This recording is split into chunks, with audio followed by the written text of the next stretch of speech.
Buenos días. Vamos a empezar ahora, buenas tardes, con nuestra segunda sesión del seminario Filósofas Pensando al Mundo.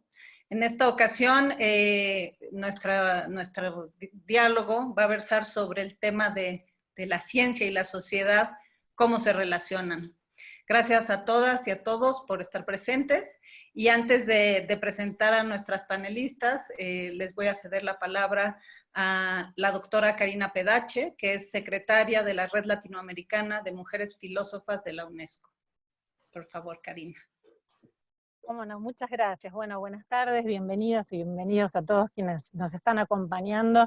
Para mí es nuevamente un enorme placer estar acompañando esta pujante red mexicana de mujeres filósofas, desde la Red de Mujeres Filósofas de América Latina de la UNESCO, propulsada por la Oficina de UNESCO en Montevideo, y en sintonía con lo que es para mí uno de los objetivos cruciales de la Agenda 2030 de la UNESCO, que es precisamente el de lograr la igualdad entre los géneros y empoderar a mujeres y niñas, y me parece que efectivamente la reflexión filosófica en particular tiene un rol preponderante a ejercer en este sentido. De esta suerte nuestra red no pretende ser una mera estructura donde se consignen datos de filiación identitaria, sino propiciar un espacio genuino, donde en efecto podamos dar voz y visibilizar a la profusa producción filosófica de las mujeres filósofas de nuestra región, tantas veces silenciadas, tantas veces invisibilizadas, y en este sentido sabemos que pese a las muchas conquistas que han tenido lugar,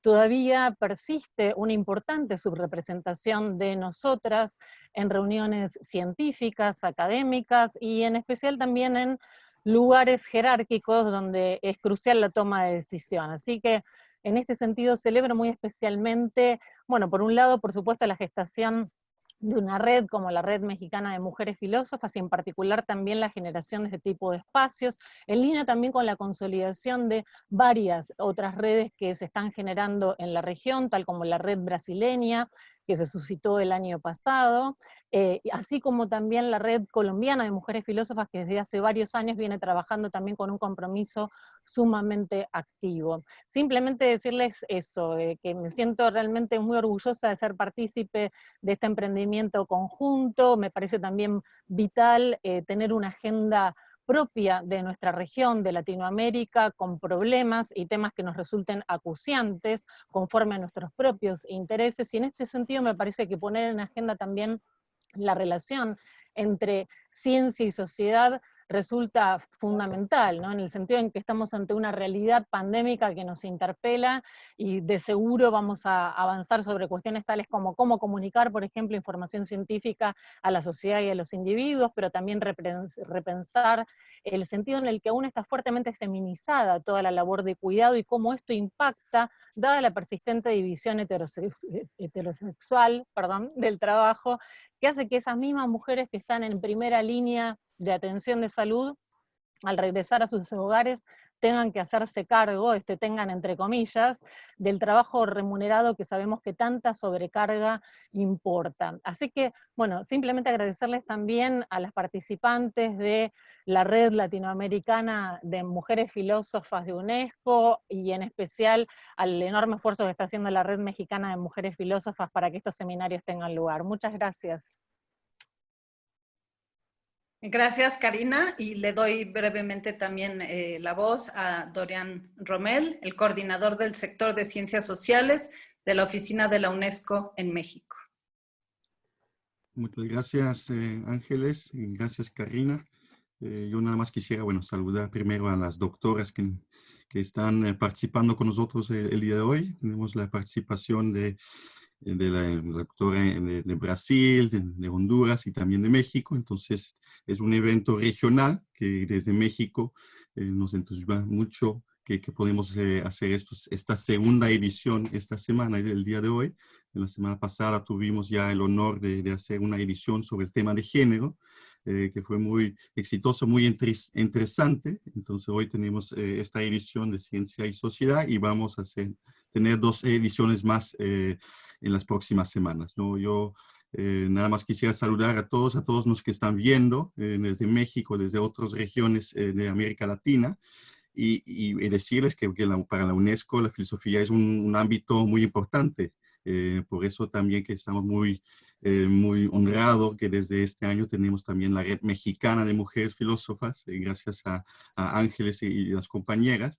Y desde la UNESCO, pues como saben, cada año también trabajamos mucho el tema del Día Internacional de la Filosofía y queremos también en este contexto de la COVID, de la pandemia, la UNESCO también es como un laboratorio de ideas. Entonces, desde algunas semanas, meses, estamos trabajando en pensar en una reflexión sobre la nueva normalidad. Y yo creo que estos ejercicios que estamos haciendo aquí en colaboración con la red mexicana y con la red América Latina en general, yo creo que va a ayudar mucho, ¿no? Estas son reflexiones que no es de inmediato, necesitan tiempo, pero creo que sobre las aportaciones por parte de las filósofas, yo creo que es muy importante. Como ya había dicho Karina, yo creo que hasta el momento, hasta el día de hoy, todavía hay muy pocos filósofos mujeres y yo creo que este ejercicio, estas redes que se han creado en América Latina, ayuda mucho a poner la filosofía también con la cuestión de género. Entonces yo nada más quisiera saludarles, agradecerles otra vez a todos quienes han trabajado aquí y desearles mucho éxito en esta edición. Muchas gracias. Gracias, Dorian. Y sí, les recuerdo, aprovecho a todos los que están presentes que tenemos 2 sesiones más. Una será el 2 de julio, que versará sobre el eje de la economía, otras dinámicas económicas, nueva normalidad. Y el 9 de julio tenemos otra sesión con el eje político-social, que lleva por título ¿Qué mundo tenemos? ¿Qué mundo queremos? Y bueno, ahora explicaré brevemente la dinámica, cómo será la sesión. Vamos a hacer 3 preguntas y una ronda de respuestas de 5 minutos por cada una de nuestras panelistas. Y después de estas 3 rondas de preguntas, vamos a atender algunas de las preguntas que el público puede hacer. Si se fijan del lado derecho abajo en su pantalla tienen una pestaña que dice preguntas y respuestas. Ahí pueden ir formulando sus preguntas y nosotros vamos a intentar responder el mayor número de ellas que sea posible. Y bueno, nuevamente agradezco a nuestras panelistas. Es un honor para nosotros tenerlas, a ustedes 3, mujeres distinguidas, filósofas, y las presento. Tenemos con nosotros a la doctora Xiomara Bu, de Honduras. Es doctora en filosofía y miembro del Comité Nacional de Bioética, coordinadora del Foro AIDS y miembro de la Red de Mujeres Filósofas de Latinoamérica. La doctora Xiomara es poeta. Publicó su primer libro de poemas, Fuego en el Silencio. Además, es una reconocida docente de la carrera de filosofía en la Universidad de Honduras. Tenemos también entre nosotros a la doctora María Clara Díaz de Brasil, quien obtuvo su maestría en filosofía por la Pontificia Universidad Católica de Río de Janeiro. Es doctora en filosofía por la Universidad Libre de Berlín, en Alemania, y actualmente es profesora en la Universidad Federal de Río de Janeiro, donde integra el programa de posgrado en filosofía y el programa de posgrado interinstitucional e interdisciplinario en bioética, ética aplicada y salud pública. Finalmente nos acompaña la doctora Atocha Aliceda, de México, doctora en Filosofía y Sistemas Simbólicos por el Departamento de Filosofía de la Universidad de Stanford. Actualmente es investigadora del Instituto de Investigaciones Filosóficas y es miembro del SWIP Analytic México, que también es una organización de mujeres filósofas que trabaja mucho con jóvenes estudiantes, y ha publicado y compilado libros y artículos sobre lógica y filosofía de las ciencias. Sus temas de investigación son el razonamiento abductivo y las lógicas del descubrimiento científico, y recientemente está trabajando en cuestiones que tienen que ver con el razonamiento en la salud. Entonces vamos a proceder con la primera pregunta, y esto es: ¿qué relación hay entre ciencia, ética y sociedad? ¿Y cómo creen que deberían relacionarse? Doctora Aliceda, por favor.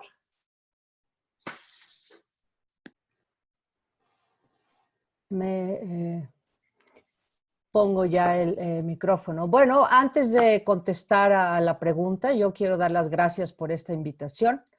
a la Red de Mujeres Filósofas de América Latina, en particular a la recién formada Red Mexicana de Mujeres Filósofas.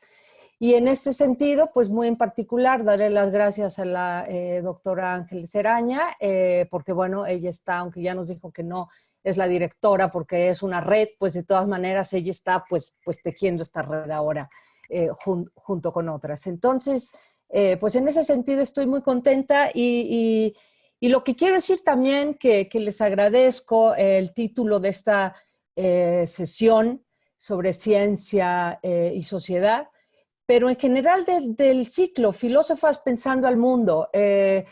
Si estamos aquí, muchas de las mujeres, es gracias a los movimientos feministas, a las mujeres que han luchado por nosotras, pero también que habemos otras que sin ser especialistas en feminismo, bueno, pues somos mujeres y creo que este título es muy atinado justamente porque necesitamos mujeres hablando de todo. Entonces creo que eso es muy importante. Dicho eso, déjenme pasar entonces. Primero, bueno, ¿cuál es la relación entre ciencia, sociedad y ética? Pues es una relación complicada y a veces es una relación pésima. Eso es lo que yo quisiera decir. Y en estos breves minutos que tengo, el argumento que yo quiero esgrimir ante ustedes con un ejemplo es, bueno, una de las relaciones entre ciencia y sociedad es a través de la ética.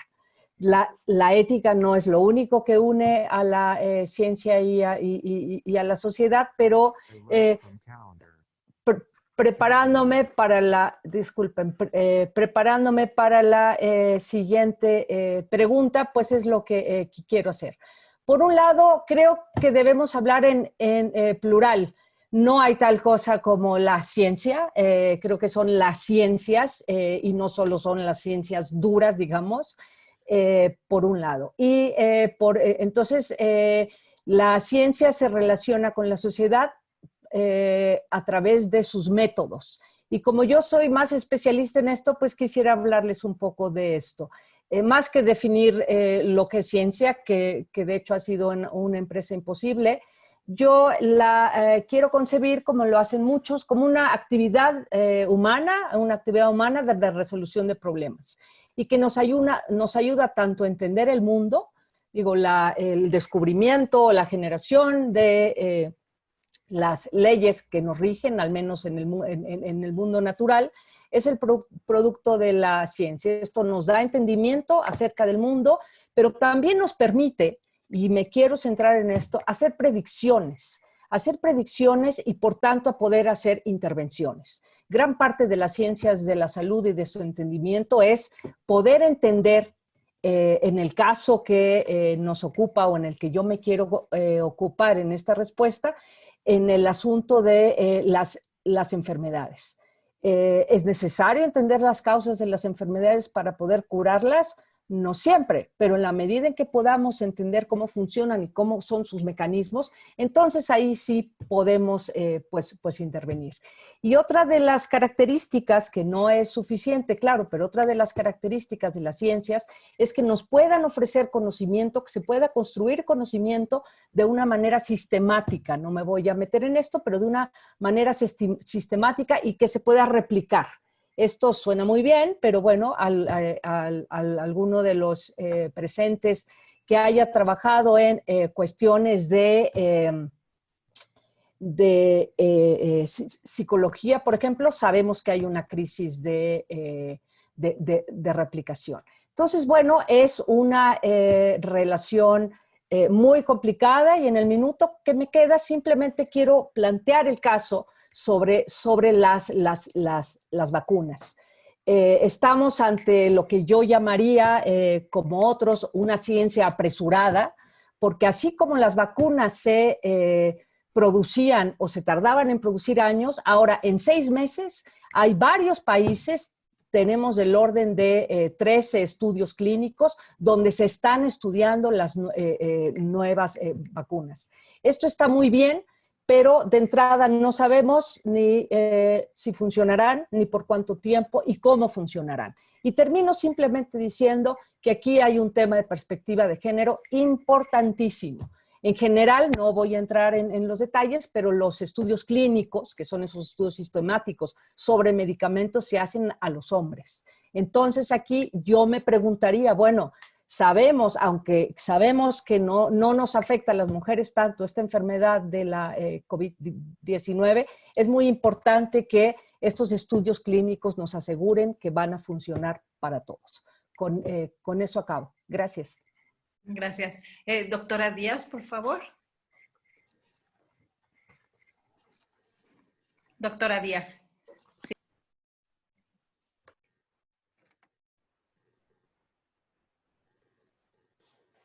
El micrófono. Hola, muchas gracias por la invitación. Yo voy a empezar hablando un poco de qué sea la ciencia, de qué sea la ética y la sociedad, para después tercer las relaciones entre ellas, ¿no? La ciencia es un sistema que está involucrado, tiene como objetivo la producción de conocimiento. Y esta producción de conocimiento debe ser acerca del mundo sensible, acerca de las investigaciones empíricas que la ciencia realiza, ¿no? La ética, por su vez, está involucrada con creencias y valores y la posibilidad de, a partir de esto, generar acciones y producir principios que determinan la organización de la sociedad y la conducta de cada individuo, ¿no? Entonces, creo que los dos, tanto la ciencia quanto la sociedad, só hacen sentido cuando estamos hablando de la ciencia y la ética, só hacen sentido cuando estamos hablando de una sociedad humana. Ambas son creaciones, son construcciones de la humanidad, ¿no? Y que tiene por objetivo la mejora de la humanidad, la mejora de la sociedad humana, ¿no? Entonces, lo importante es que el saber de la ciencia esté siempre como una posibilidad de respaldar las decisiones éticas que uno toma. Cuando deliberamos moralmente, tenemos que tener en cuenta un universo de creencias, un saber acerca del mundo, para que podamos deliberar de la mejor forma posible, ¿no? Entonces, si abstraímos o nos alejamos de la ciencia, tenemos la posibilidad de hacer malas escolhas, ¿no? Entonces, en ese sentido, la ciencia es lo principal aliado de la moralidad, ¿no? De la ética. Si no estamos involucrados con una producción de saber que se puede comprobar, que esté siempre pasivo de verificación, entonces nos tornamos dogmáticos y tendemos a cercear acciones alheias y no comprender todo el universo de saber que circula en la sociedad, ¿no? Entonces la ciencia y la moralidad y la ética no visan saber absoluto, sino un saber que está siempre en construcción, un saber que acompaña los cambios de las sociedades humanas y un saber que se volta también para objetos que no sean humanos, pero a partir de una mirada de un interés humano, ¿no? Entonces, para que se pueda pensar la relación entre esos tres universos, es importante pensar que la ciencia que no tiene presupuestos éticos y que no tiene una mirada como intento la mejora de la sociedad, tiene un percurso ciego. Y la moralidad y la ética, que no tiene como respaldo la experiencia sensible, también se torna mero formalismo y no puede cambiar el mundo y no puede nos ensinar a cómo producir la verdadera mejora, ¿no? Entonces, la relación entre esos tres es que tenemos a todo tiempo que perceber la ética como una forma de, baseado en creencias científicas, de producir condutas y principios que visen un determinado objetivo, y ese objetivo, creo yo, pues como acredito que debería ser, ¿no? La mejora de la sociedad, las mejoras no florecimiento individual y colectivo. Y en ese sentido, las tres están todo el tiempo involucradas. Y tenemos que tener a ética como guía de decisiones científicas, incluso para orientar cómo se debe proceder con la divulgación del saber y perceber la necesidad de que ese saber sea también algo que possa ser compartido por toda a sociedade, porque é toda toma decisões morais e que, portanto, necessita conhecer a base que está involucrada toda tomada de decisão, ¿no? Entonces, muchas, muy bien. Doctora Xiomara, por favor. En primer lugar, mi agradecimiento por esta gentil invitación y por el de que las voces de las mujeres filósofas realmente tengan un espacio, digamos, un espacio que realmente trascienda con un enfoque crítico. En relación al planteamiento que se está abordando, hace poco yo estaba estudiando un ensayo llamado El desmoronamiento del sistema. Y en ese momento, el desmoronamiento del sistema, cuando uno mira la relación entre la sociedad, entre la ciencia y la ética, ¿qué es lo que nos ofrece este siglo XXI? Una fragmentación, un desencantamiento, una etapa de positivismo, ¿verdad? Que prácticamente, al tener un enfoque sistémico, las inclusiones de posiciones ideológicas de poder están incidiendo en lo que es agravando situaciones de desigualdad. Prácticamente la ética ha quedado prácticamente en un escenario de descontento, de alejamiento, porque realmente no podemos pensar desde un pensamiento crítico que los modelos económicos neoliberales están tan presentes. Y cuando están tan presentes, la ciencia también es orillada a ese nivel de la mercantilización, del consumismo, y la parte de la humanización queda rezagada, ya que prácticamente aflora en el contexto de la crisis de la pandemia. No es que puso el escenario algo nuevo, esto ya venía construyéndose, ese desencanto, ese ensoñamiento, ese pensar que la ciencia era la panacea, prácticamente la certeza, la seguridad, que permitía hasta la imaginación en la ciencia ficción. O sea, cada vez la maquinización, la mercantilización. Entonces, ¿qué sucede? Cuando aparece, digamos, toda esta problemática de la salud, empezamos a ver esa estratificación metafísica. La ciencia por un lado, por otro lado, una sociedad desmembrada, compleja realmente, y una ética que está en tensión en ese conflicto, que no se sabe, se atienden los valores del mercado y se anula el mundo de las virtudes.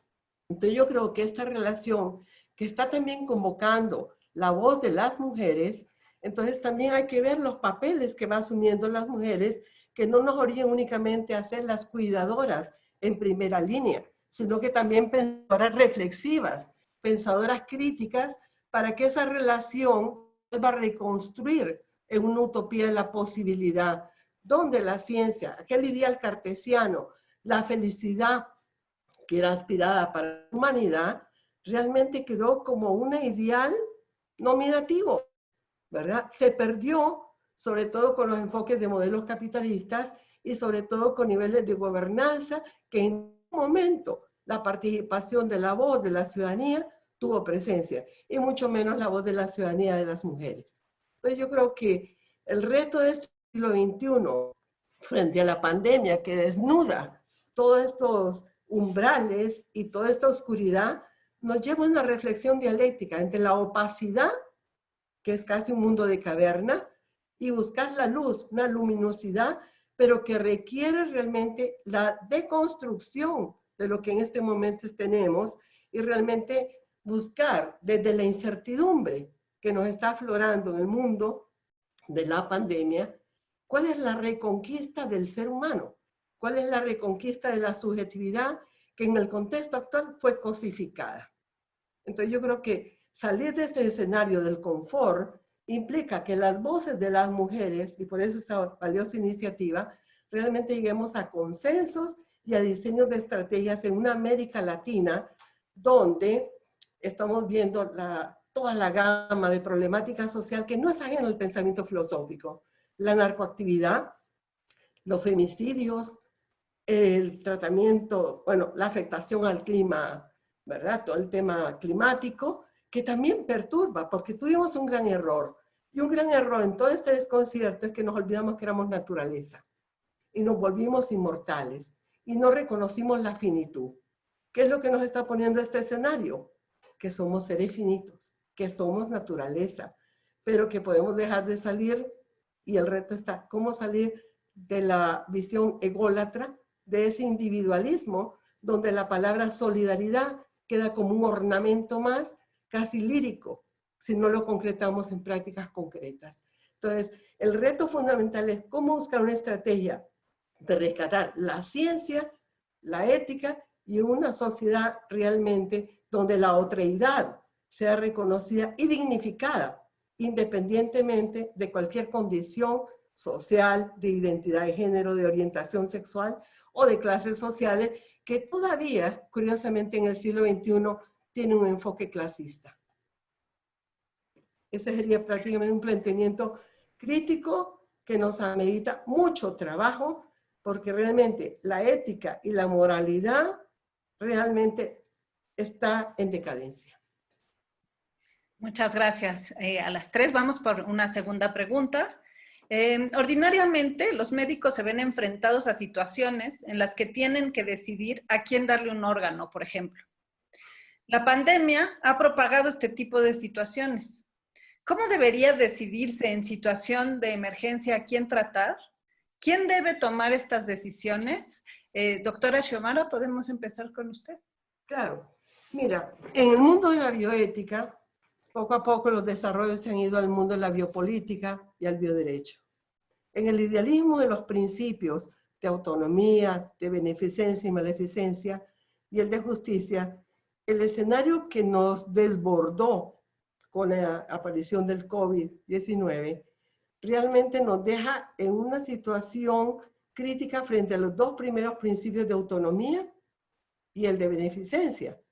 Porque realmente debe prevalecer una visión de justicia, y una justicia donde un primado sea salvar a todas las personas.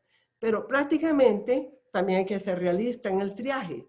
O sea, no lograr un encarnizamiento terapéutico cuando realmente estamos viendo que los límites de esa persona con toda su complejidad orgánica no lo permite. Pero que en ningún momento el sentido de decir voy a dar este órgano, voy a hacer esta transfusión, voy a dar este respirador, sea porque yo estoy excluyendo a las personas de la tercera edad, pensando que una persona de la tercera edad prácticamente le estoy legando a un deseo humano.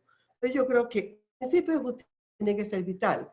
Ahora, obviamente, en condiciones donde la gente no hubiera sido precipitada a caer en estos entornos, podría haber un elemento de la anticipación, de una voluntad anticipada. Porque yo sé una tensión entre el médico que no sabe realmente en qué momento quite ese respirador y que tiene 3 pacientes ahí sentados que si no le quito el respirador porque creo yo que ese órgano va, por milagrosamente, va a revertir y va a salvar la vida, estoy dejando también 3 más. Pero aquí viene un problema que yo creo que olvidamos. En el mundo del derecho humano, si realmente tuviéramos una cultura de derechos humanos, la gran responsabilidad es del Estado. Y cuando vemos estados en una paradoja de gran narcoactividad, de gran inversión a la seguridad nacional en armamento, entonces uno se pregunta, bueno, y por otro lado, la privatización de la salud. Yo creo que es la peor bofetada que le pueden dar a la dignidad de un ser humano en situación crítica, que evita que el principio de justicia, salvarle la vida, no sea bajo un enfoque utilitarista ni pragmatista. Tiene que haber un enfoque de dignificación de la vida humana. Solo reitero, en el caso de un pensamiento terapéutico que realmente va a hacer más daño que bienestar, pues yo creo que deberían estar los comités de ética con sus protocolos tomando decisiones al respecto. Muchas gracias. Doctora Díaz, ¿podemos continuar con usted? Sí, antes voy a elencar 3 condiciones que me parecen fundamentales para cualquier probabilidad de establecermos criterios. La primera es que tenemos una análisis crítica de las situaciones de dominación y de poder estructurales de nuestra sociedad. Esto es importante para que no hagamos elecciones que puedan reforzar situaciones de injusticia, de desigualdad y de discriminación social, ¿no? El segundo criterio, o segundo elemento que me parece muy importante, es que tengamos la posibilidad de expandir lo máximo possível o espectro de pessoas integradas no processo decisório. Eu creio que não se pode estabelecer critérios por parte da comunidade científica, por parte dos profissionais de saúde, e por parte de filósofos. Temos que acordo, compromisso de toda a sociedade é de ampliar o espectro dialógico para que possamos chegar a critérios que sejam mais acessíveis e mais endossáveis por toda a sociedade. Não? O terceiro é a necessidade de estabelecermos esse diálogo com bases em razões públicas, ou seja, temos que ser capazes de comunicar nossas razões para eleger determinado critério e temos que basear essas escolhas, essas eleições em princípios morais, em princípios que possamos fazer justificar perante outros indivíduos. Não? Ou seja, o fundamental é que a discussão seja ampla e isto não pode estar concentrado em manos de pequenos grupos. Se pensamos nos profissionais de saúde, por exemplo, os que têm mais poder, mais voz, são a equipe de médicos. Pero a equipe de médicos em geral, eu creio que não somente em Brasil, mas em todo o mundo, são de homens que pertencem a uma determinada casta socioeconômica e que não sabem nada da realidade da maioria da população. Não? Então, me parece muito perigoso que sejam esses que tenham que decidir nessas situações limite o que seria melhor e que decisões tomar acerca de que indivíduos devem viver e que indivíduos não devem viver.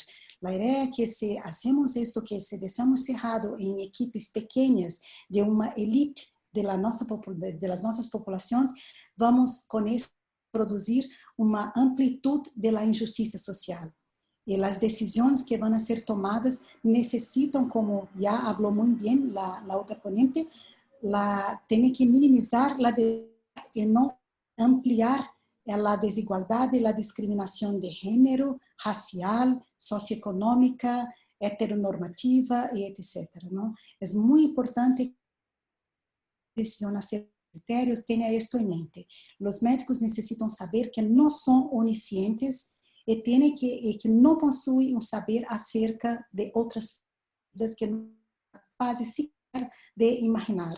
Não? Então, a menos que possamos involucrar neste debate os grupos marginalizados da sociedade, não vamos tomar decisões que possam ser verdadeiramente justas, verdadeiramente morais, levando em consideração a amplitude da sociedade. Muchas gracias. Doctora Liceda. Sí, muchas gracias. Bueno, pues me toca ahora la difícil tarea de complementar lo que se ha dicho sobre esta pregunta. Estoy de acuerdo con mis colegas.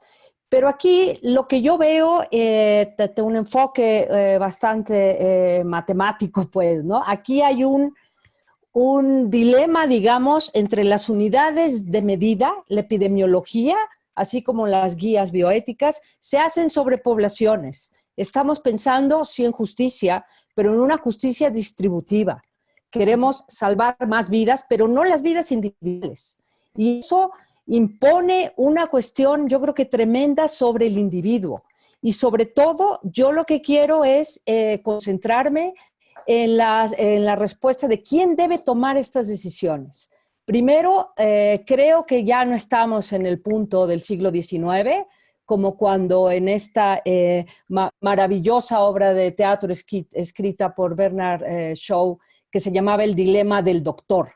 Él, en su consulta clínica, supuestamente, era un médico que tenía una vacuna para la tuberculosis y se enfrenta al dilema de si se la da a déjenme ponerlo así, al esposo de un viejo rico y además mujeriego, pero pues que le iba a pagar, yo creo que bastante bien. Y por otro lado, está en contra, la otra posibilidad es darle esta cura a un joven médico de bajos recursos que es altruista.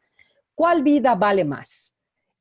yo no quiero una respuesta. Yo simplemente no quiero un médico decidiendo esto.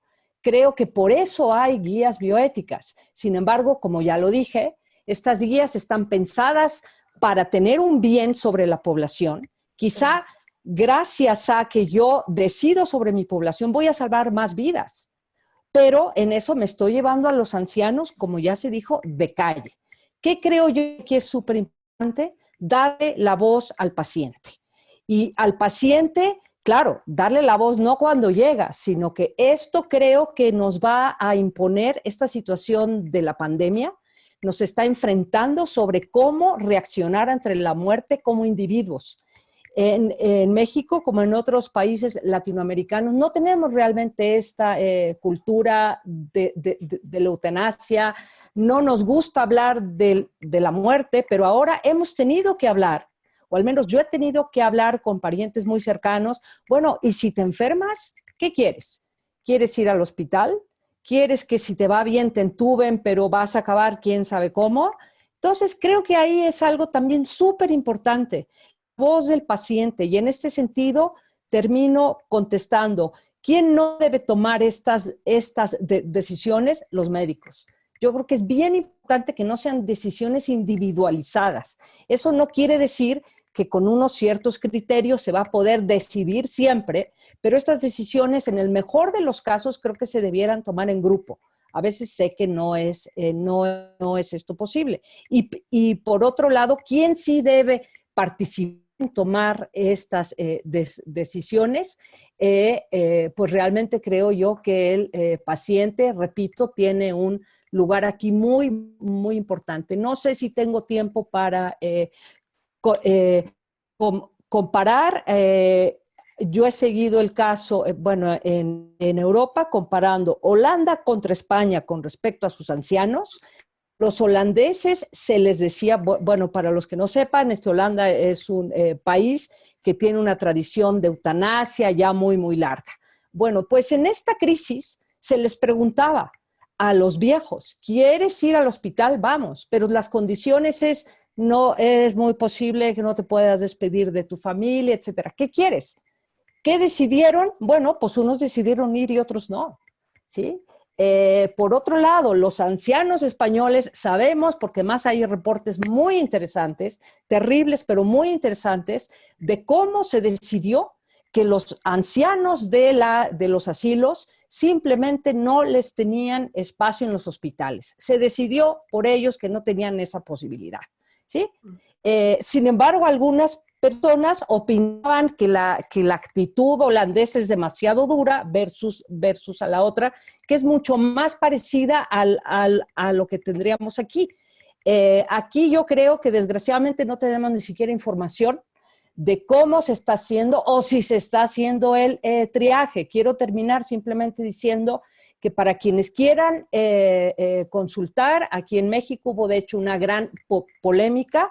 Sí hay propiamente una guía bioética de asignación de recursos de medicina crítica, pero la autoridad sanitaria presidida por el presidente, llamado el Consejo de Salubridad General, hasta donde yo sé, no ha aprobado esa guía bioética, y tenemos entonces una laguna, una crisis encima terrible, y no tenemos con qué decidir. Y por esa razón, repito, creo que no debemos cargar esta decisión sobre los médicos, muchos de ellos jóvenes que terminarán con unos traumas tremendos. Ya hemos visto esa crisis también. Entonces, bueno, pues esa es mi aportación sobre esta pregunta. Gracias. Muchas gracias a las tres, y ahora voy a formular la tercera pregunta, pero antes quisiera enviar saludos a la doctora Ana Rosa Pérez Ranzanz, que nos está escuchando y les manda saludos a todos, lo mismo que a la doctora Nicole Darat. La tercera pregunta es, ¿cuál creen ustedes que es un buen método de comunicación de la información científica? Sobre todo ahora que estamos en esta situación pandémica y que mucha información científica está teniendo que llegar a la población para que pueda actuar de ciertas maneras. Entonces, ¿cuál creen ustedes que es un buen método? Doctora Díaz, por favor. Sí. Bien, en primer lugar, yo creo que la ciencia y la academia tienen que se desencastillar, salir do castillo e empezar a compreender que por más que tenemos que ter expertise para producir ciencia, para comunicar ciencia ou para comunicar qualquer forma de saber, necesitamos sim de nos acercar dos meios más triviales de comunicación, que es lo que usa la gente en general, ¿no? Entonces, tenemos que ocupar espacios que antes creíamos que eram espaços menores. Por exemplo, como em meu país, os periódicos e todo de comunicação de massa, lá estão os piores filósofos, os piores cientistas, porque os que produzem em realidade filosofia e ciência creem que esse é um lugar menor, não? E creem que temos que estar solamente encerrados com um vocabulário estrito e muito encerrados em nós mesmos. E eu creio que isto é a minha culpa que temos que fazer, porque agora há toda uma propagação de conhecimento que é falsa, é de falsas verdades, a fake news, não? E a fake news está ganhando espaço porque nós não sabemos nos comunicar de forma clara, de forma a acessar diferentes segmentos da sociedade. Então, eu creio que agora temos que ter transparência em las comunicações, meios que sejam simples, sencillos, para que possam se acercar da gente e todas as mídias possíveis que antes estávamos rechaçando. E tentar fazer com que as pessoas dos mais distintos grupos sociais cheguem informações que eles sejam confiáveis. ¿Por quê? Porque não podem confiar, porque não podem compreender as explicações e as respostas científicas, estão se acercando de crenças que são dogmáticas, que não são verdade, são falsas verdades no sentido em que não se podem verificar. E rechaçam a ciência porque não podem compreender seus métodos ou suas produções de saber. Então, eu creio que é hora de inverter esse processo e de nos acercarmos da população e tentando fazer a todo tempo que os espaços que antes se creiam de uma elite, agora tenham que ser cada vez mais percebidos como um espaço de todos, como as universidades, as escolas, as bibliotecas e todos os lugares onde se pode produzir saber. Temos que ampliar nossa rede de comunicação e compreender também que há um saber que é feito a partir das vivências, das experiências que temos que agregar à nossa forma de saber. E só que a ciência ela pode agora ser algo em que se pode confiar, nos deixar guiar. Podemos deixar guiar por saber que a ciência produz, porque ela é algo que não apenas compreendemos, compartimos, mas porque ajudamos de alguma forma a construir. É a partir da experiência de cada um de nós que a ciência é capaz de chegar a uma investigação mais apurada dos hechos e das comprovações de que necessita para produzir conhecimento. Então, eu creio que essa é a forma de divulgação do saber científico, deve agora ocupar os mais diversos espaços e tentar agregar a si a tecnologia que temos nos dias atuais. Muchas gracias. Doctora Wu, por favor. Bueno, voy a tener esta respuesta desde una mirada desde mi país, Honduras, donde realmente estamos enfrentando una crisis desde la democracia. Y prácticamente todo el tema de la comunicación también es opacada. Y este opacamiento no permite realmente este enfoque sistémico, como decía la antecesora, de lograr una articulación de la academia, de un comité de bioética en la Facultad de Medicina y de tomadores de decisión que tienen una visión más crítica, opuesta prácticamente al modelo político que estamos enfrentando, una dictadura. Entonces, ¿qué sucede? Que la comunicación se desconfía de ella. La información está manipulada. Hay opacidad en cuanto a los datos estadísticos.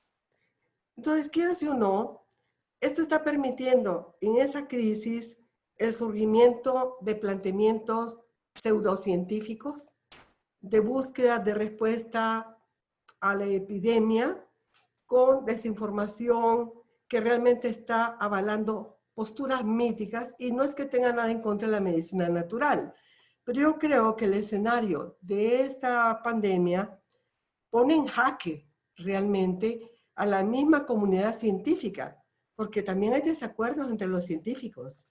Entonces yo creo que en este sentido sí se ameritaría, digamos, una comunicación que se permea a través de los valores y las virtudes éticas, pero que no se dan de la noche a la mañana. Porque ¿cómo evitar realmente llegar a una población con mensajes cuando le digan a la persona, a sus primeros síntomas, por favor, comuníquese con su médico? Y estamos hablando de una población que no podemos homologar, que no todos tienen el mismo nivel de escolaridad ni acceso a la información. Entonces suena como grosero de alguna forma. Por otro lado, una comunicación que nos está evidenciando la crueldad en un momento de crisis. La pérdida de las mascarillas, la que no llegan los ventiladores, el robo de dinero, de pronto la ausencia de medicamentos, luego la experimentación con medicamentos que posiblemente pueden ayudar a un paciente o una paciente, pero sin criterio científico. Entonces yo creo que, igual que la crisis que enfrenta la ciencia, la ética, la comunicación digitalizada, también está en crisis. Porque esa digitalización masifica, pero no permite un intercambio comunicativo, un establecimiento de consensos. Y recuerden que a pesar de la enseñación de una ciencia del mundo moderno, de la panacea de la felicidad, en este momento la internalización del miedo mismo a la muerte. Y yo ahí comparto lo que decía la compañera Liceda, que ideal sería que la persona tuviera voz, que ideal sería que pudiéramos abordar a las personas, comunicación efectiva, pero que toque realmente la entraña del yo de esa persona que puede estar en un episodio entre vida y muerte, y no descargar eso en las comunicaciones hospitalarias, etc. Entonces yo creo que hay otra crisis fundamental, es la crisis de la educación, es la crisis en la gestión del conocimiento, es la crisis realmente de dar una información que no alarme, o que la información evite la falta de transparencia porque está buscando fondos externos, y fondos externos que no llegan a las desigualdades, a enfrentar las desigualdades del tratamiento que va a tener con ese ser humano, con las mujeres, con los hombres, con las personas con discapacidad, que no excluye a las personas por una orientación, identidad o por una posición de una etnia. O sea, que no haya realmente exclusión. Pero por otro lado, la comunicación, si realmente fuese efectiva y tuviera un basamento ético, tiene que batallar con un problema fuerte que se está dando en el país: estigma y discriminación. Un estigma y discriminación que no tiene nada que ver, tiene otro componente diferente cuando se estigmatizaba a las personas con VIH. Ahorita, el estigma y la discriminación nos coloca a todos en una situación de sospecha. En una situación de sospecha que realmente vuelve el estigma, la discriminación y la exclusión social mucho más agresiva. Y si los medios de comunicación no tienen estrategias alternativas, prácticamente va a haber una desconfianza tremenda, un estar al tanteo, de error y tanteo y prueba, y ver realmente qué país en la región latinoamericana tendrá mejores aciertos. Lastimosamente, el mismo Comité de Bioética de la Facultad de Medicina no ha podido incidir en las políticas gubernamentales. Entonces, es triste, ¿verdad?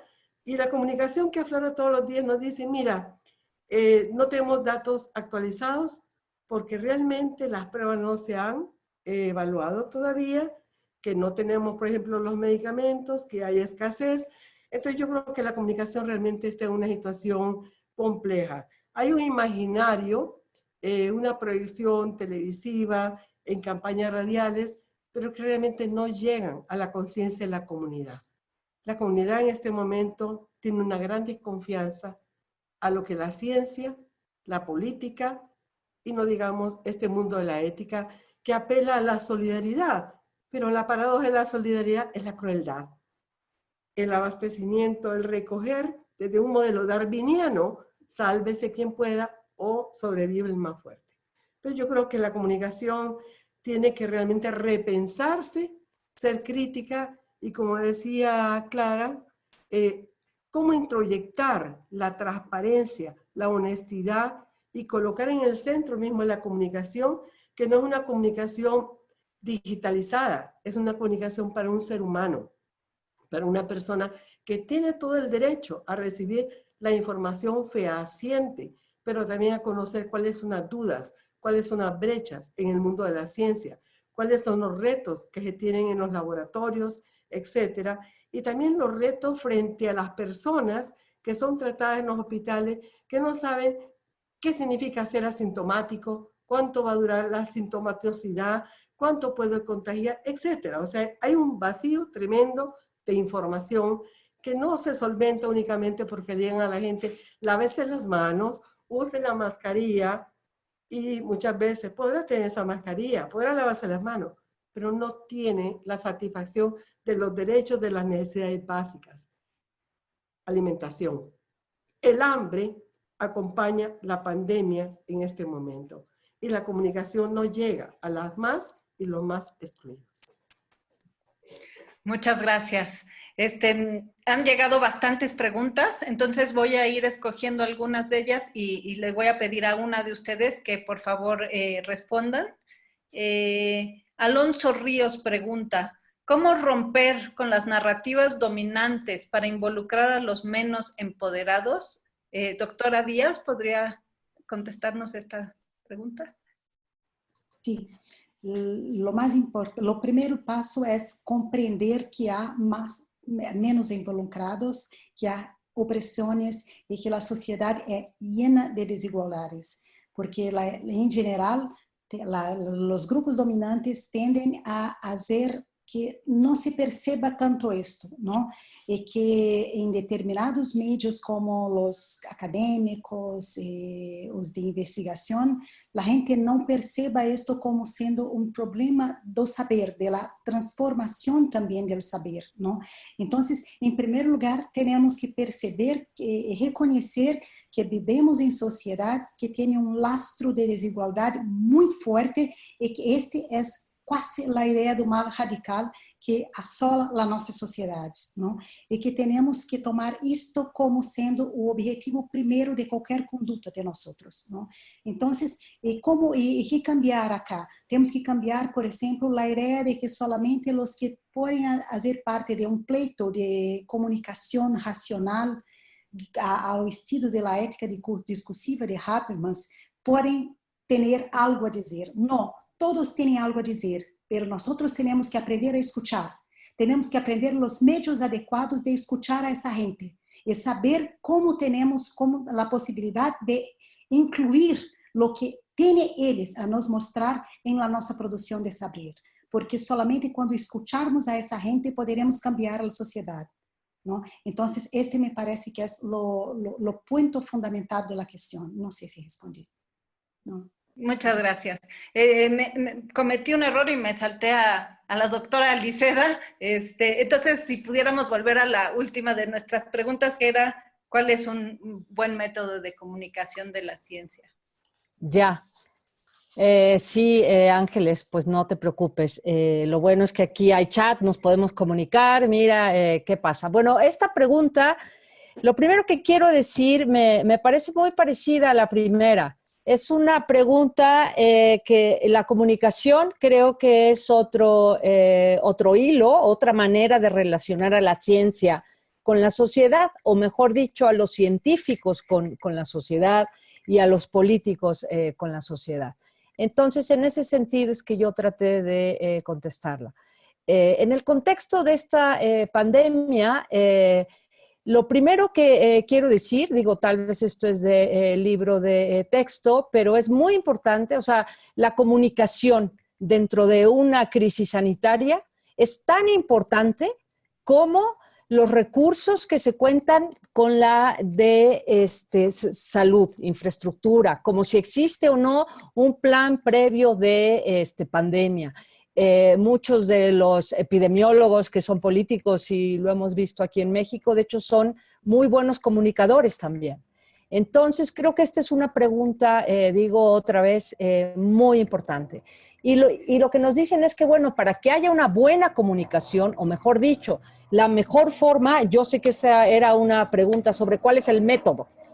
Bueno, es que no hay el método, quizá busquemos los métodos, pero en todo caso, lo que nos dicen sobre el aspecto de comunicación en pandemias es la comunicación, o más bien la información que se comunica debe ser clara, consistente, concisa y creíble. Y viendo cómo ha sido en el Perú, sabiendo también por las noticias cómo es en el Brasil y contándoles un poco aquí en México, como lo voy a hacer a continuación, creo que no cumplimos ninguno de estos. No es ni clara, ni concisa, ni consistente, ni creíble. Para empezar, ¿qué debemos comunicar? ¿Debemos comunicar sobre el SARS-CoV-2 o sobre la COVID-19? ¿Sí? Lo digo por lo siguiente, bueno, cuando empezó esta crisis, los que somos universitarios tuvimos y todavía tenemos el gran privilegio que nos mandaron a casa muy desde el principio a trabajar. Hemos trabajado muchísimo, pero también a mí en lo particular me ha dado oportunidad pues, de ver muchas videoconferencias, etcétera, sobre este tema. Y a mí me sorprendió, y es lo que quiero decir primero, que lo primero que comunicaron los científicos, porque es además lo que ellos saben, era sobre el SARS-CoV-2. Y a mí me ponía un poco nerviosa porque decía, bueno, el origen de los virus, todo eso está súper interesante, pero yo quiero saber cómo cuidarme, cómo me va a afectar, sí, el virus, pero yo estaba como ciudadana, y creo que ese es el caso de la sociedad en general, los de a pie, de la COVID-19. Creo yo, nos debemos concentrar en la enfermedad. Claro que parte de la educación, pues sí sería interesante dar esta otra parte. Pero eso es, ¿por qué? Porque aunque tenemos muy buenos comunicadores que son científicos, no son comunicadores de la ciencia. Entonces, creo que esto ha puesto al descubierto cómo es súper importante tener comunicadores de la ciencia, así como hay otras profesiones, que estén entrenados para esto. Otra de las cosas que tiene que ver con la educación, y aquí hablo de los periodistas, es ver que desgraciadamente, como en muchos otros lados, no hay propiamente periodistas, como se llamaría, periodistas científicos. Entonces, tanto los periodistas mismos, uno va viendo cómo han, digamos, mejorado sus preguntas, porque se han tenido que meter pues, en todo este tema que para muchos de ellos es nuevo. Ahora, déjenme pasar a la parte de criticar, porque en realidad es esto crítica, cómo yo he percibido, para empezar, información inconsistente. Y esto no es propiamente de México, creo que es mundial, porque estamos ante una situación inédita, estamos, digamos, en ciencia en tiempo real. Entonces, al menos aquí en México, la primera instrucción sobre la COVID-19 era: espérense, no vengan al hospital corriendo hasta que ya les falte el aire. Y luego, bueno, pues ya se empezó a ver que en realidad a quien le está dificultando ya respirar es porque tiene avanzada esta enfermedad. Entonces, de pronto es, bueno, vengan para acá. Pueden venir antes. Pero aquí quiero hablar de un problema de comunicación, otra vez, que tiene que ver con las, digamos, unidades de medida. Los epidemiólogos van a cuidar a la población.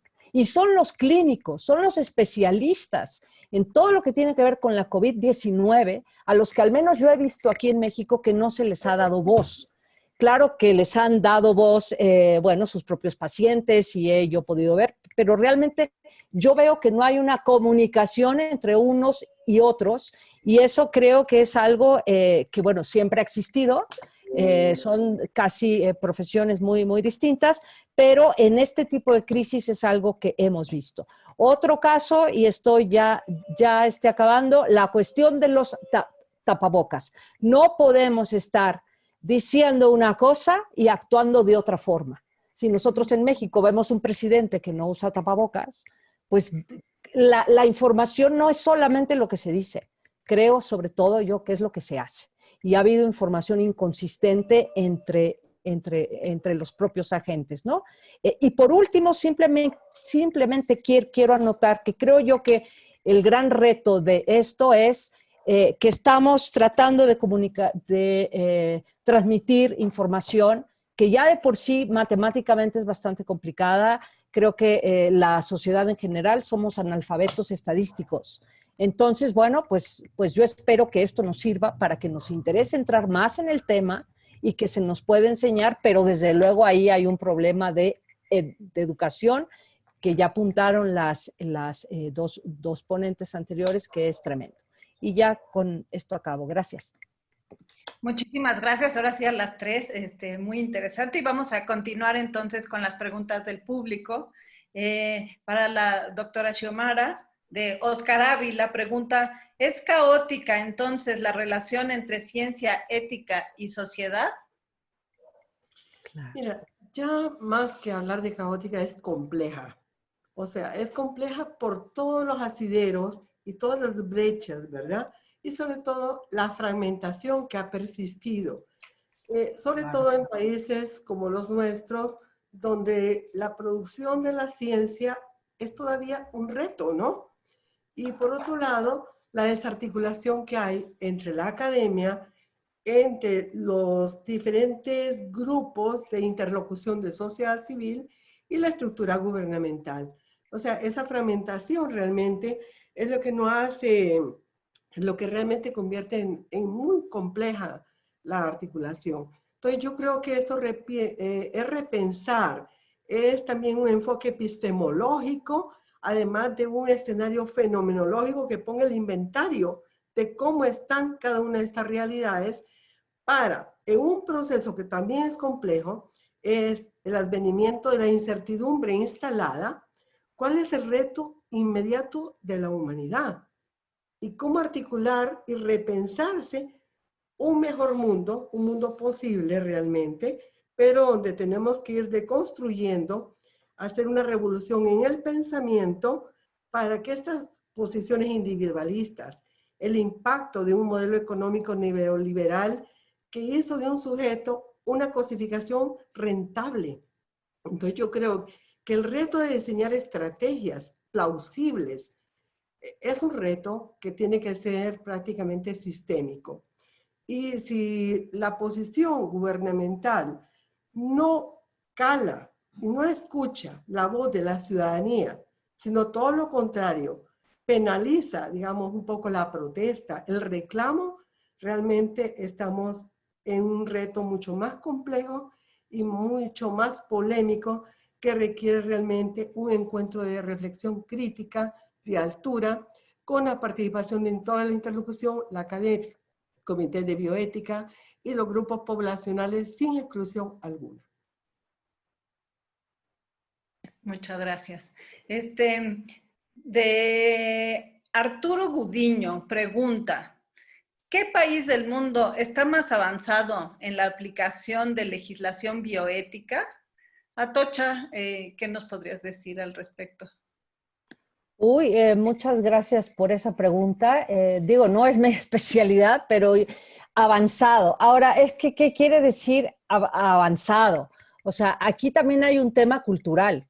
Yo te podría decir que, en mi opinión, lugares donde la legislación se ha trabajado más, es tanto Holanda, aplica también Suiza, entiendo, pero eso se acomoda a su cultura, pues. Entonces, ojo, yo creo que aquí no podríamos hablar de avanzado. ¿Quién tiene más experiencia? Sí, tal vez los holandeses, no estoy segura totalmente, pero no, simplemente tildarlo de avanzado es lo que no creo que sea, pero en todo caso los holandeses tienen muchísima experiencia en esto, porque bueno, pues lo han trabajado desde hace mucho tiempo. Muy bien, muchas gracias. Liliana Arcos pregunta, ¿es ético que las autoridades oculten información a la población pensando en su bienestar para no crear caos? Clara, ¿nos podrías responder algo? Sí, me parece que no se puede decir que algo sea ético o no ético a priori, ¿no? Todo depende del contexto en que uno está viviendo, pero en general, si tuviera que decir a priori, diría que no. Y diría también que, además, tenemos que pensar que há várias formas de se interpretar o que é ético e o que não é ético. Em geral, no caso da pandemia, e eu creio que isso já foi dito antes, né, por outra ponente, parece que a discussão se dá toda bajo o princípio utilitarista, aunque o utilitarismo também se possa descrever de diversas formas. Isto me parece uma forma de empobrecer a questão ética, porque há muito mais que discutir, que senão a ideia de que temos que salvar o maior número de vidas possíveis.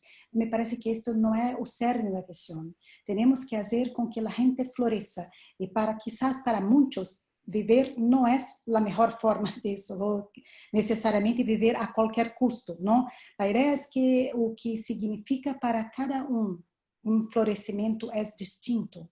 E eu creio que não cabe ao Estado ou aos médicos salvar vidas a qualquer custo. Porque se pensarmos assim, então vamos nos enveredar por questões bioéticas de outro tipo que me parecem muito malas também. Vamos a rechaçar a eutanásia, o aborto e uma série de outras questões, porque vamos a pensar que a vida é algo que tem que se salvar a qualquer custo. E eu creio que isto é uma mala formulação sobre o ponto de vista da moralidade. Há muito mais involucrado na questão. ¿No? Es esto. Muy bien, muchas gracias. ¿Cómo se combina el paradigma bioético pragmático con el humanista? Pregunta Rosario Ruiz Xiomara. ¿Podrías atender esta pregunta? ¿Me la pregunta, por favor? Claro, ¿cómo se combina el paradigma bioético pragmático con el humanista? Mira, yo creo que ahí hay que entender primero a qué estamos llamando ese pragmatismo, que podría ser con un enfoque muy utilitarista, ¿verdad?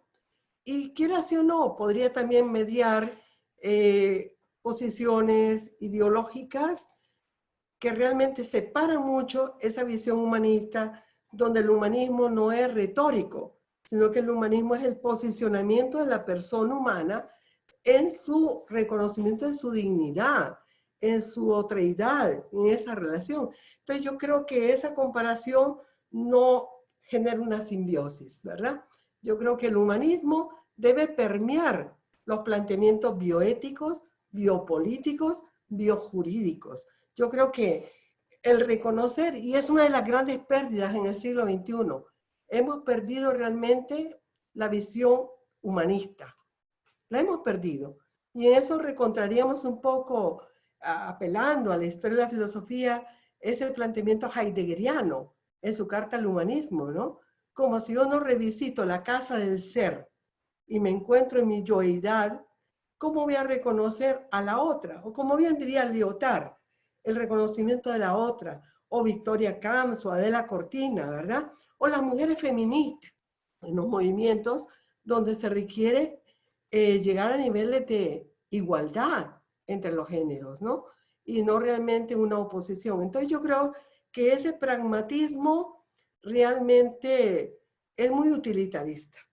Y yo creo que una bioética imbuida en valores humanísticos, en un enfoque de derechos humanos, con perspectiva de género, es lo que realmente se debe construir, se debe fortalecer. Porque yo creo que muchos dilemas éticos que se han encarado en esta tarde, en estas reflexiones, podrían tener un asidero y una capacidad de análisis a la complejidad que nos están ofreciendo. Yo escuchaba muy atentamente a Liseda y, bueno, es que hay una complejidad que requiere el concurso de la ciudadanía y sin exclusión, porque puede ser que la mujer que está en el mercado informal, su manera de decir las cosas, su manera de plantearlo, el conductor del taxi, el obrero, el hombre que está en el mercado que sabe cómo sobrevivir en etapa de confinamiento. Yo creo que todo esto tiene que ser producto de una escucha para que el diálogo sea un diálogo democrático, pero también una ciudadanía que puede incidir en la toma de decisiones de los personeros, que muchas veces se olvidan del compromiso que tienen con el pueblo. Entonces, no aceptaría, digamos, una bioética pragmática, pero sí imbuir en una bioética humanista, una bioética que apele al cuidado, pero no al cuidado de las cuidadoras que relegan al papel de la mujer, ¿verdad? Sino que un cuidado más integrador, una visión también de enfoque preventivo, ¿verdad? Porque la bioética no debe ser únicamente atender el daño, sino que también anticipar, planificar, pero también tener una planificación que esté bien enraizada en el cumplimiento de las garantías constitucionales que muchas veces se olvidan. Y, por ejemplo, la misma declaración de la UNESCO, ¿verdad?, que tiene una serie de elementos que ayudan al replanteamiento de políticas públicas, creo que son parte fundamental en el concierto de esta bioética tan necesitada, pero que esa bioética tiene que estar enraizada también entre la biopolítica y el bioderecho. Yo creo que el enfoque sistémico no puede dejar por fuera la multidisciplinaridad y el diálogo de la multiculturalidad y, bueno, todos aquellos factores que aún tengamos que dialogar con la cooperación internacional para que las agendas realmente nazcan de la ciudadanía en su plenitud. Muchas gracias. Pregunta Sara Coronel, ¿por qué confiar en los científicos si uno de sus vínculos e investigaciones son con grandes empresas farmacéuticas? Atocha, ¿podrías atender esta pregunta? A ver, creo que aquí haces bueno, es una excelente pregunta, pero creo que se hace una generalización entre a los científicos. Es un hecho, claro, por eso se hace esta pregunta, que muchos médicos han tenido o tienen de hecho el llamado conflicto de intereses, porque claro, si las farmacéuticas les están dando dinero como lo hacen, cuando se hace, digamos, no ilegal, pero sí indirectamente, les pagan todos los congresos, establecen un cierto compromiso y entonces ahí hay un conflicto de intereses. ¿Por qué confiar? Bueno, la confianza yo creo que se la estamos dando, primero, no a una persona en particular, sino a la entidad donde están trabajando. ¿Por qué no voy yo a confiar en el grupo de científicos de una cierta universidad que está trabajando para, por ejemplo, desarrollar una prueba diagnóstica? Yo confío en ese grupo, es además un grupo que está aquí en México, en la Facultad de Ciencias. ¿Por qué? Porque yo de entrada tengo una cierta confianza en mi institución y creo que la gente está trabajando ahí justamente porque, bueno, son científicos y no necesariamente tienen estos vínculos. Entonces, en concreto, no voy a confiar en un médico o en un grupo de médicos de los cuales yo sepa o sospeche que tiene cierta relación con las farmacéuticas, pero yo creo que sí debe haber una confianza en el conocimiento médico. Sin embargo, déjame aprovechar tu pregunta para decir que ¿qué quiere decir confianza? Estamos exigiendo predicciones, pero estamos exigiendo predicciones totalmente certeras. No se puede. O sea, también hay que entender que la ciencia en sí es muy incierta. Entonces, esta parte de confianza en un evento como el que estamos viviendo, que es la ciencia en tiempo real, ¿por qué le voy a creer al médico que me está diciendo ven al hospital hasta que te falte el aire, cuando mi médico me está diciendo, ¿sabes qué? Vete ya, ¿sí?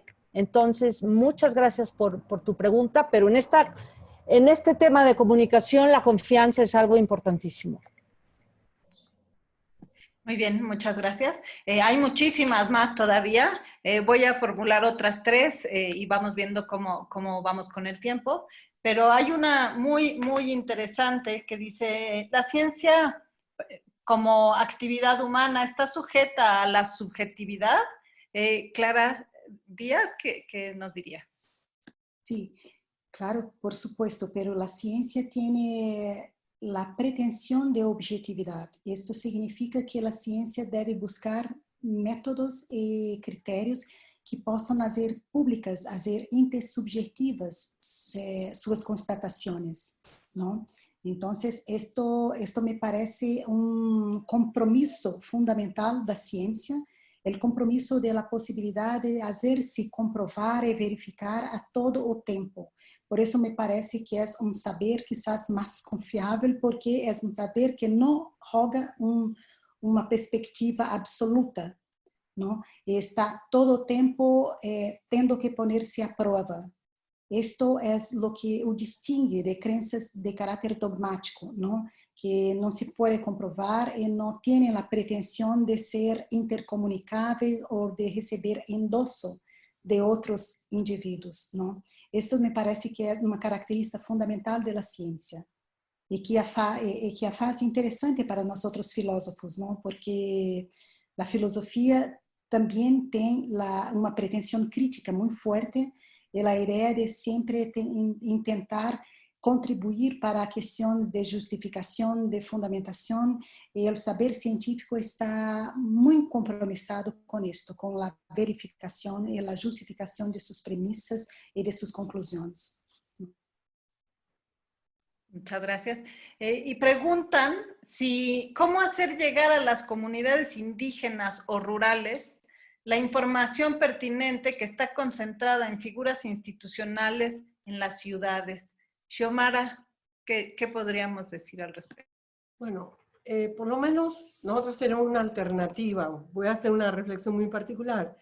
En mi coordinación del Foro Nacional de SIDA, obviamente no vemos únicamente la problemática de VIH per se, sino que todos los factores concomitantes. Y en este sentido, pues la pandemia que ha llegado también nos vincula a la protección de las personas que viven con VIH. ¿Qué es lo que hemos tratado de llegar? Buscar, por ejemplo, los capítulos estructurados del Foro SIDA, mandar fluir la información, utilizar las redes sociales, y en este momento estamos viendo cómo incidir en radios comunitarias. Entendemos, ¿verdad?, que la descentralización del sistema de salud también opera en las comunidades.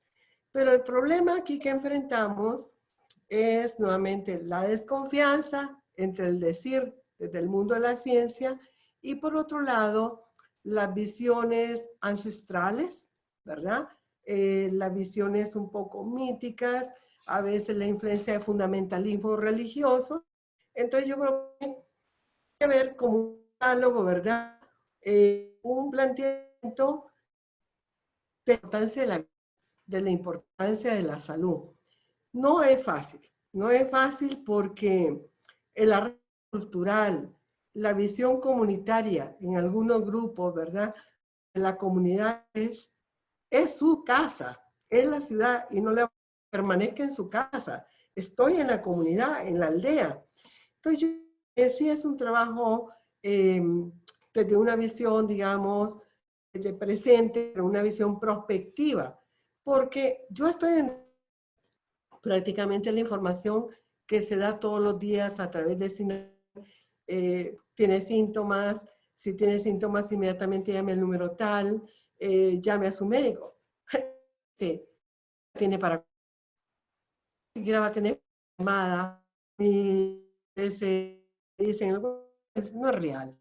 Entonces, que la información tiene que ser una información que tiene que haber un trabajo de un trabajo de, no sé, con mucha información.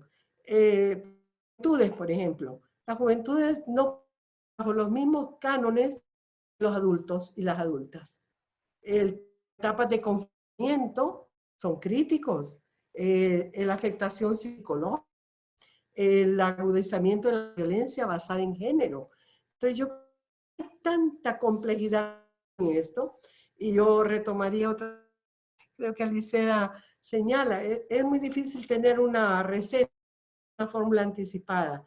Yo creo que tiene que haber una provocación en la comunidad, en los actores, en la ciudad, pero sí estoy de acuerdo en que la información debe ser confiable. absolutamente transparente, lenguaje adecuado. Es decir, si la información la va a transmitir un profesional de ciencia, tiene que aterrizar, tiene que hablar. Es tan rico como para decirle a la gente lo que hay que hacer, cómo hacerlo, cómo hacer los cuidados. Y si hay alguna tecnología científica, por ejemplo, esto del triaje, por favor, explique a la gente qué consiste, ¿verdad? Por ejemplo, que si le van a hacer la prueba rápida, que si le van a hacer el hisopado, mira, la gente tiene que saber realmente poniendo. Yo creo que una figura que se ha perdido mucho en toda esta crisis de la pandemia son los consentimientos informados. Y también el diálogo oculto, el diálogo del que no queremos hablar, que es la muerte. O sea, la preparación para la muerte y a la muerte digna. También tenemos estos choques en la cultura, con cómo llegar a una información que no esté estigmatizada, que no discrimine. Porque en el país ya hemos encontrado, hasta quemar una casa, les dijeron que había una persona que tenía la sintomatología. Los niveles de crueldad. Cuando nosotros estamos apelando a una vista integradora de salvar vidas. Entonces yo creo que el trabajo debe ser muy creativo, muy estratégico, pero reitero, honestidad, transparencia, claridad y que sean mensajes concisos, que no generen pánico, pero sí que tengamos alertas tempranas para que la gente no vaya a llegar a un hospital colapsado donde antes de ser atendido 2 años fallece. Entonces yo creo que en ese sentido, creo que el pensamiento crítico, nosotros y nosotras como mujeres, tenemos que tener un aldabonazo, un llamado a la conciencia. Y no sé de qué manera en nuestros propios países podamos ser escuchadas. Pero yo creo que la peor lucha es aquella que nos... Sí, hay muchísimas más preguntas. Voy a tomar una última para la doctora Atocha, pero antes quiero comentarles que Verónica López agradece las reflexiones y felicita por el panel. Entonces, hay mucha gente diciendo que les interesó mucho y algunas personas preguntan si pueden comunicarse con ustedes de alguna manera después del webinar. Entonces, al final quizás sí podemos dar nosotros nuestras redes y demás, pero voy a formular una última pregunta. ¿Hay un prejuicio que solo los malos científicos se dedican a la educación? Atocha.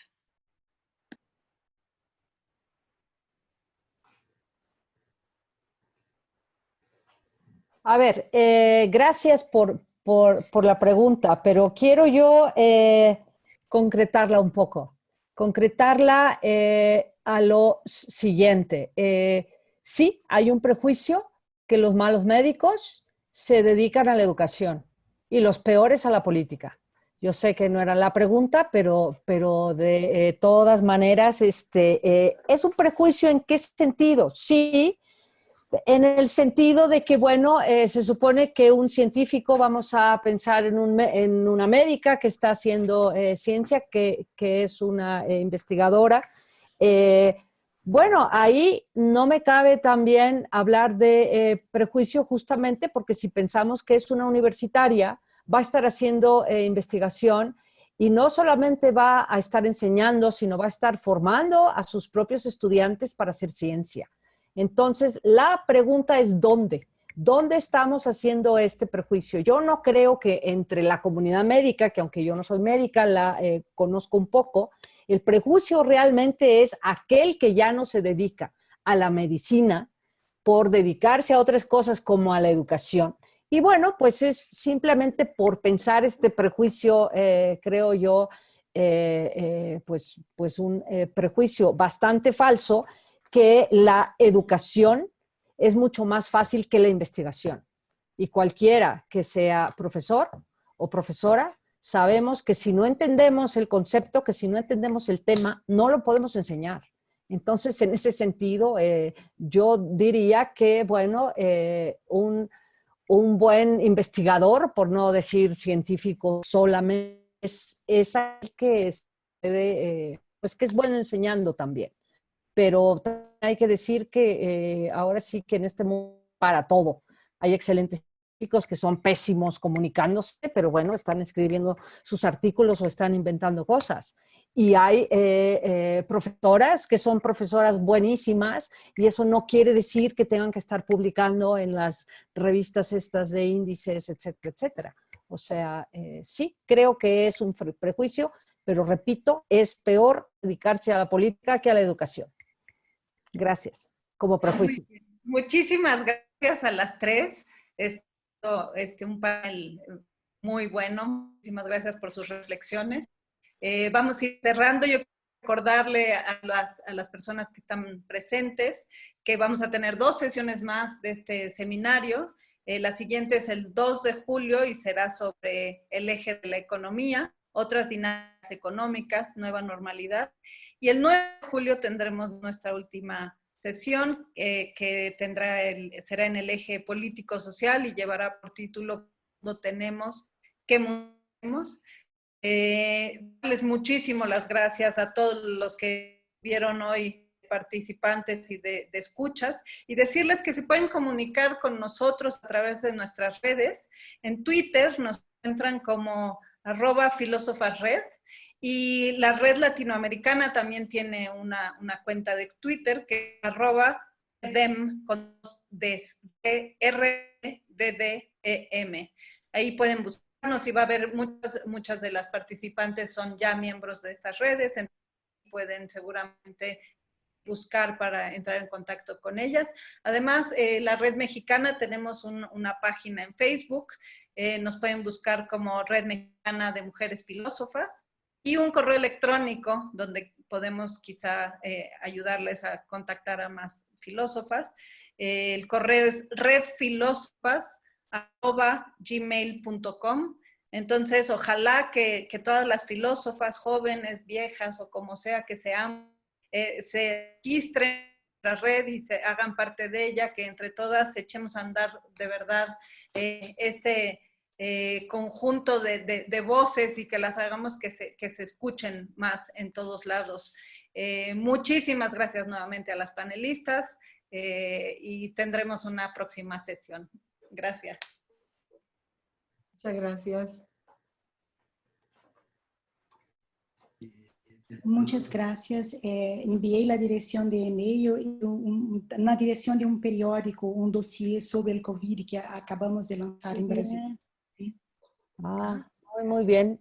Bueno, pues mucho gusto a las panelistas. Para mí fue un gusto de partir esta mesa virtual. Desgraciadamente no nos podemos ir a tomar algo después, pero esto hace posible también que cada quien esté en su país, y he dejado mi correo para quienes se quieran comunicar conmigo. Gracias.